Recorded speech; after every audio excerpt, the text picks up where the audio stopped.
And what's great about the show, though, it really has given you a platform, because I know you've been very active online, and you've had some great friendships with some of the castmates you were mentioning, that maybe you wouldn't have done. I was actually reading somewhere that you're trying to play matchmaker for some of the guys. Is that true? Yeah, yeah, yeah. Why not? I have always matchmaked. If I went on a first date that wasn't great for me, but was a nice guy, I'd be like, "Oh, you're a runner, vegetarian, or Gujarati. Like, I think you'd match well with my single friend." And I have put people that I met online dating, match them up with my friends because we're all looking. Like, what's Yeah. the harm in saying like, "Hey, you're not for me, but you're pretty cool, and I would love to see you be happy with someone else. And in fact, I might know that someone else." I love matchmaking and I love when people matchmake for me. It's a sign of saying I care about you and your future. So I know I just met you for a date and we met off of Bumble, but I like you and I think you deserve to meet really good women, even if they're not me. And I say that on the show. I really don't mind when men reject me, because I like me. And it's important to me that I'm growing every day and I'm evolving. And as I go to bed, I'm asking myself, was I a good employee? Was I a good daughter? Was I a good dog mom? Was I a good sister? Was I a good friend?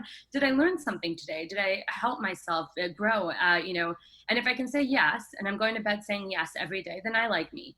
And I don't think every man has to like me. And, that's just not important. I'm looking for the one.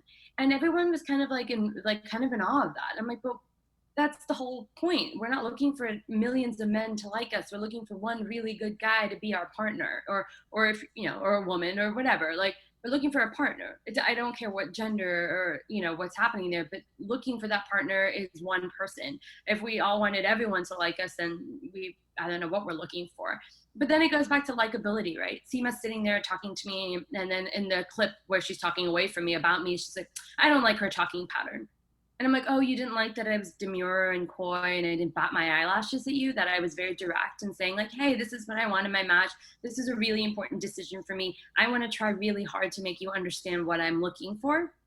She didn't like that. And what does that say about the likability of young women? We teach them Hmm. by age 10. Are you wearing lip gloss so that your lips look glossy? Are you brushing your hair? Are you shaving or waxing? Are are all the boys, the gossip we had as young women?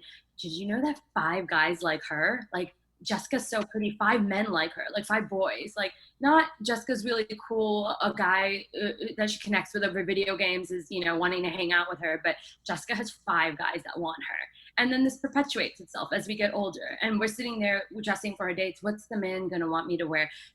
On the date, you're like, am I laughing enough? Am I smiling enough? Am I likable enough? And I'm like, no, none of that anymore. The man is not thinking what you want him to wear. And he's not asking himself if he's laughing enough for you.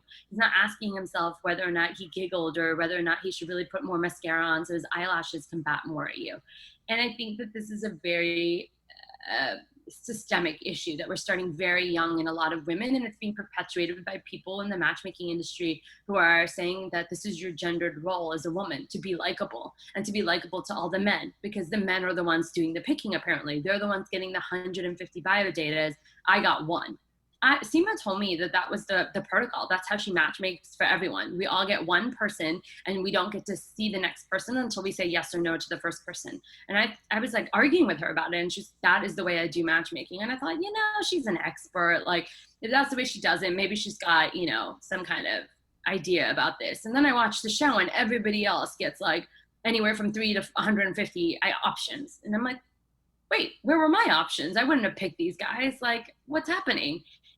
So there's definitely some interesting dynamics going on. Let me ask you, would you ever use a matchmaker again?